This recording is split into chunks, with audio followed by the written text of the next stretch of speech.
Patricia, muy buenos días. Buenos días, Patti. Un placer. Sí, después de mucho tiempo nos conectamos. Has estado en la campaña electoral reciente. Cuéntanos, ¿cuál es tu evaluación de la situación actual? ¿Cómo ves en este momento el proceso electoral? Bueno, yo creo que el proceso electoral ha sido y lo sigue siendo de lo más complejo y responde a una estructura, a algo que se ha armado, que da cuenta explícitamente de una intención para debilitar la democracia y la participación de los ciudadanos. Lo que tenemos al frente ha sido una campaña y un sistema electoral que lamentablemente está garantizando que lo que nosotros conocemos como ese pacto mafioso pueda no solo instalarse cómodamente en el sistema político, aunque han habido bajas, por cierto, que no se esperaban, pero creo que esta batalla que estamos librando y la vamos a seguir librando, tiene al frente, Patti, en realidad, a una estructura que va a ser difícil de desmontar, pero hay que hacerla, Y ¿no? es Ha una sido una estructura cuesta arriba. Y es una estructura que tiene que ver con los partidos, entre comillas, que están actualmente gobernando en el pacto mafioso, pero en la que entran también de manera entusiasta y a veces descarada los medios de comunicación, los empresarios y alguna parte de la academia. ¿Cómo ves esa situación? Mira, creo que a quienes has descrito responden también a una lectura del Perú de que hay que mantener lo ganado, pero lo ganado por pocos.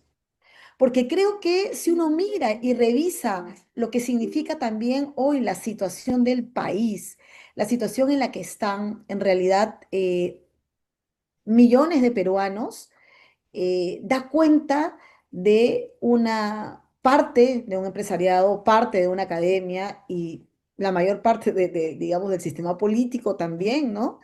De mantener una situación que favorece un país que ha perdido el sentido profundo de lo que quiere ser y de lo para lo que está hecho el Estado, ¿no? Para los ciudadanos. Creo que eso se ha dejado de lado. Me parece que muchos están defendiendo solo sus cuotas de poder. Esa es la expresión hoy de lo que tenemos al frente. Y por lo tanto, las brechas en todos los servicios públicos están acrecentándose, que es lo más importante para lo que uno hace política. Eso es lo de menos hoy, lamentablemente. Tú has caminado la población, yo sé que a ti te gusta estar con la gente, has estado en diferentes sectores sociales, en diferentes partes del país. ¿Qué es lo que has recogido de las personas en ese acercamiento? A ver, es una pregunta muy profunda. A ver, son dos cosas, ¿no? Una primera, eh, la desesperanza, ¿no? De saber que al frente no tienen la posibilidad de que derechos, de que acceso a condiciones mínimas de bienestar puedan darse porque se tiene a quienes hoy están gobernando y quieren seguir haciéndolo de espaldas a eso. Esa es una primera sensación, ¿no? De desesperanza, de desazón, de desconfianza, pero a la vez en el diálogo y en la escucha, que creo que un sector de quienes hemos entrado esta vez digamos, no a la campaña, diría yo, sino ya a la política en el sentido de representación, es una necesidad también de ser escuchados, ¿no? Creo que, y en esa escucha, yo creo que hemos encontrado una sintonía que necesitamos profundizar para salir de aquello que la política heredada, básicamente, y yo creo que la ha liderado el partido fujimorista, ¿no? Y todo lo que ha significado también sus digamos, sus representaciones de distintas formas, como APP, Podemos, en fin, que es una mirada de una política que tiene que ver con el toma y daca, el asumir que al frente hay gente que espera cosas y que no son ciudadanos. Entonces, es esta posibilidad, esta puerta que se abre en una campaña que parece ha tenido todos los límites, también he sentido y he percibido, Patti, que hay una necesidad de que los escuchemos más que hablar. ¿No? Yo lo que he vivenciado y me he dado tiempo en la campaña, que ha sido muy corta, también es a la escucha. Y creo que esa es la ruta y el camino para darle sentido y contenido a la representación política en el Perú. De alguna manera tú lo decías, pero yo siento que esta segunda vuelta va a ser entre quienes quieren que continúen las cosas como están, quienes quieren defender un modelo económico que discrimina, que desiguala, que favorece a unos cuantos empresarios mineros, agroexportadores o financieros, que encubre la corrupción, ¿no es cierto?, que encubre la criminalidad organizada, esa continuidad y por el otro lado, quienes quieren el cambio. Más allá de las personas, me parece que el voto de la segunda vuelta puede ser tomado como estas dos grandes opciones, ¿no? Yo quiero continuidad y me resigno a desigualdad, corrupción, dictadura, crimen organizado, o yo quiero cambio. Un cambio que podría recoger la respuesta a esa desesperanza de la que tú me hablabas. ¿Qué piensas de esto? Sí, mira, lo estás graficando bien. Yo añadiría algo que también pienso y siento, porque ha sido mucho de sentir también esta campaña, lo está haciendo ahora, y es que ese cambio que se quiere también para muchos es mejor de lo que ya tenemos. Y no tiene que ver necesariamente con un tema solo económico, tiene que ver también con un tema de cómo estamos mirando el país y del desprecio que un sector de la población tiene sobre otros. Y sobre una construcción histórica también, Patti, tú lo sabes, nosotros que venimos del campo educativo, sabemos cómo esta narrativa de eh, quienes acceden a ciertos privilegios en el centro del poder ya no quieren perderlo. Y no importa a qué cosa, que como vemos también, y lo he sentido mucho en el sur, ¿no? También en Puno, pero también lo he sentido en Piura. Fíjate, algunos dicen, hay una diferencia. Hay, lo que pasa es que sí hay una necesidad también de reivindicación, pero no hemos construido esa posibilidad de reconocernos como ciudadanos que tenemos igualdad de oportunidades. Entonces, percibimos que mantener lo que tengo, aunque sea poquito, basta, porque no hemos logrado ciudadanía, porque una ciudadanía plena sí demanda otro tipo de estándares de representación. Y ahí creo que hay un trabajo fuerte y profundo que tenemos que hacer. Y ese cambio del cual tú hablas de quienes creemos que hay que hacer cambios profundos, realmente también se requiere de lograr comunicar y entablar esa relación, que es expresión de lo que se ha logrado, de quien ha pasado en segunda vuelta, digamos, como es el señor Sánchez, ¿no? Para muchos se preguntan, pero ¿cómo puede? Bueno, va a seguir siendo esto una deuda y una representación si se sigue no solo reconociendo ese voto, sino reconociendo qué hay detrás. Yo creo que hay una flojera política o, digamos, un interés que se quiere expresar en no me importa de entender lo que está pasando en el país realmente. Creo que allí necesitamos evidenciarlo. Lamentablemente, los medios de comunicación en general poderosos no lo van a hacer. Entonces, los medios independientes, los espacios como Caja de Resonancia y como muchos otros que están generando pensamiento crítico sobre la situación que ahora atravesamos en el país, sí va a demandar una estrategia política, pedagógica, para lo que viene hacia el futuro. No va a bastar con lo que vamos o se va a lograr como una expectativa solo de cambio, sino de cómo logramos realmente garantizar ese cambio. Me parece interesante lo que dices en el sentido de no centrarte tanto en el electoral, sino en la dinámica política, porque efectivamente creo que siempre ha sucedido en todo lo que tiene que ver con el Estado, con cómo organizamos la economía, que son situaciones de poder, por lo tanto de política, pero creo que se está manifestando ahora más que nunca, ¿no? En dónde queremos el poder y para qué queremos el poder, ¿no? Si para continuar digamos, ignorando a los pobres, a las mujeres, a la población indígena, o si queremos más bien construir un país con ellos, ellas, para ellas, ¿no? Entonces, y eso es político, ¿no? Y nos deshacemos de esta estigma de apolitizar y que todo lo político es malo. Sí, esto último me parece central en la discusión política porque siempre digo, en general, quienes logramos y decidimos postular a un cargo de representación política, hacemos política igual, solo que, digamos, vamos a ponerlo de alguna manera, ¿no? De manera, digamos, buscamos distintos caminos, pero es el mismo ejercicio político que quien vota, que quien tiene voz.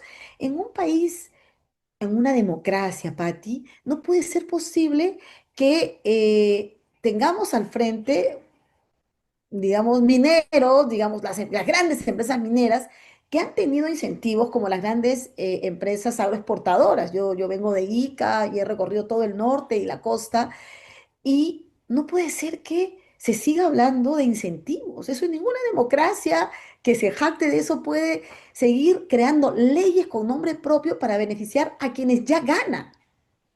Mientras que, por ejemplo, los pequeños agricultores que garantizan la agricultura, la alimentación en el país, no tengan ningún tipo de incentivo.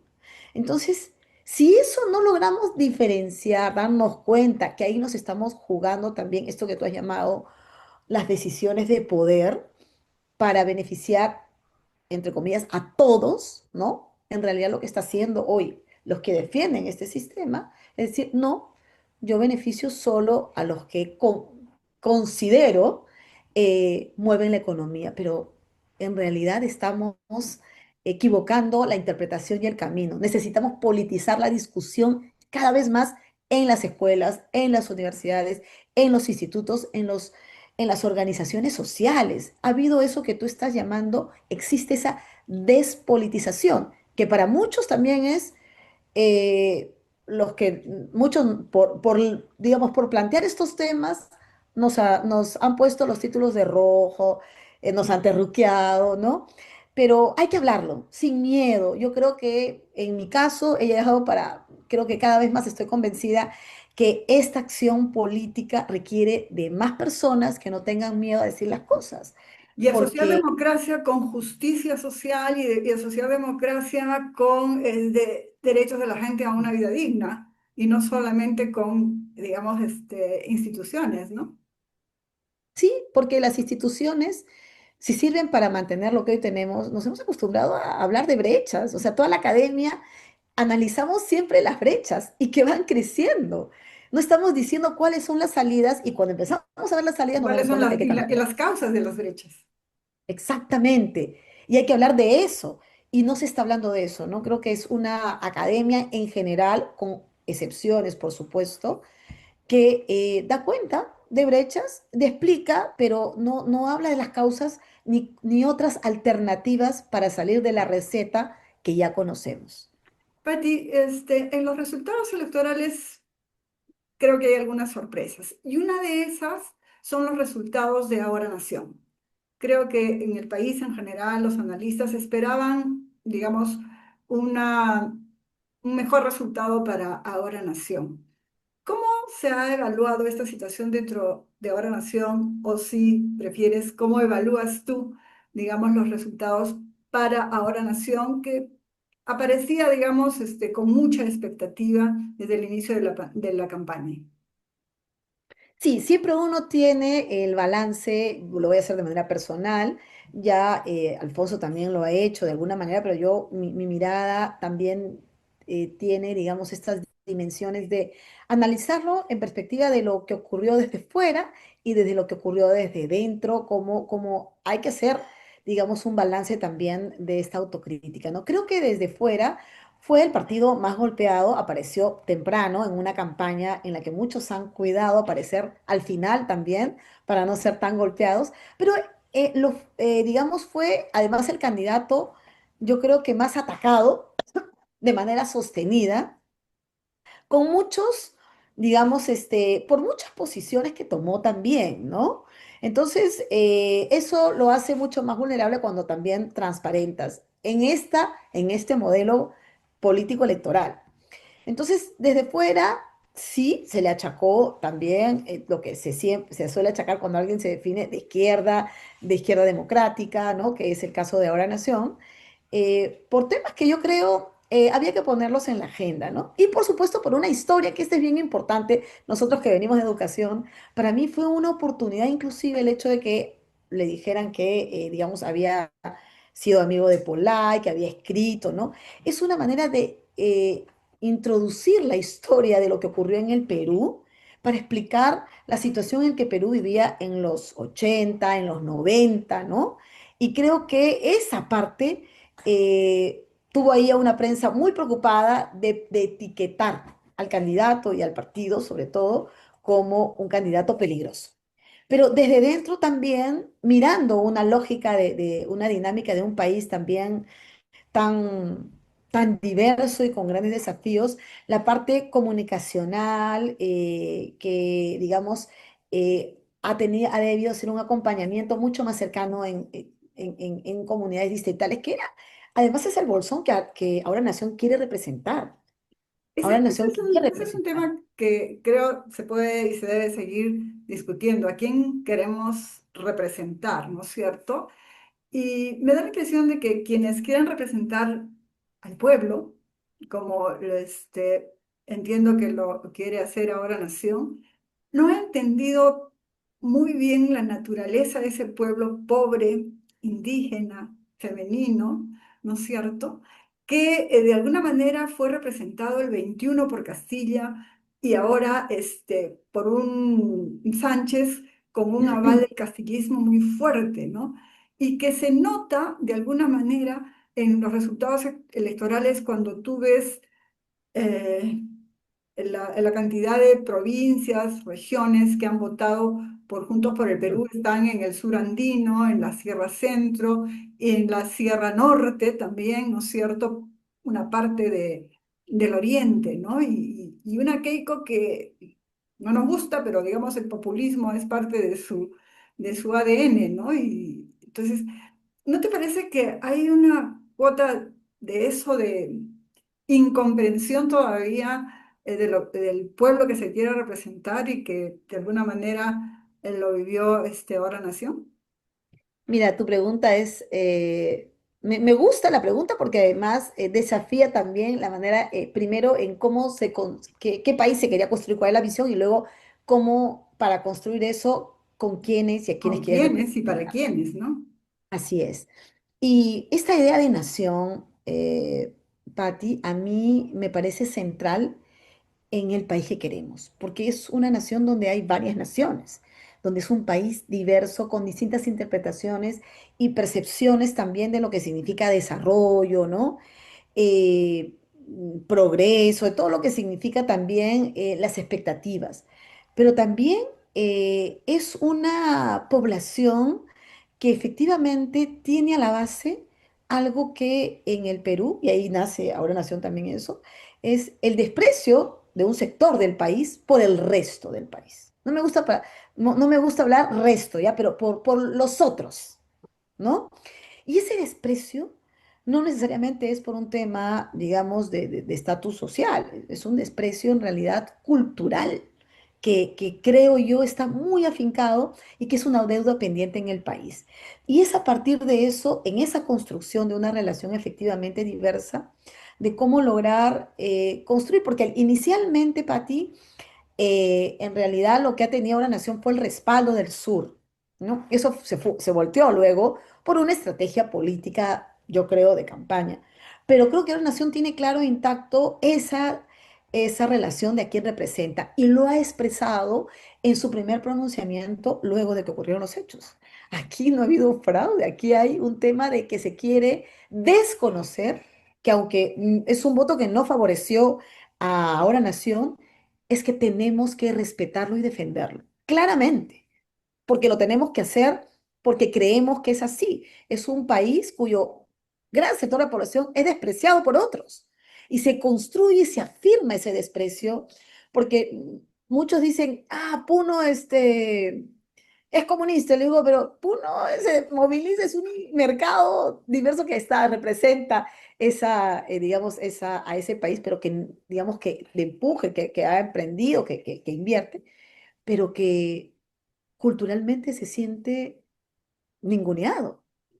Esa Para, construcción. claro, para terminar, Pati, desde esa reflexión que tú estás haciendo, ¿cuál va a ser la posición de Ahora Nación y cuál va a ser la posición de Patricia Correa en una segunda vuelta? A ver, Alfonso López digo ahora nació porque voy a decir lo que ya se ha dicho y luego expresar lo mío. Creo que lo que tenemos al frente ha llevado ahora a Nación a decir necesitamos defender. Lo que ocurrió en primera vuelta ha llevado a decir necesitamos defender ese voto.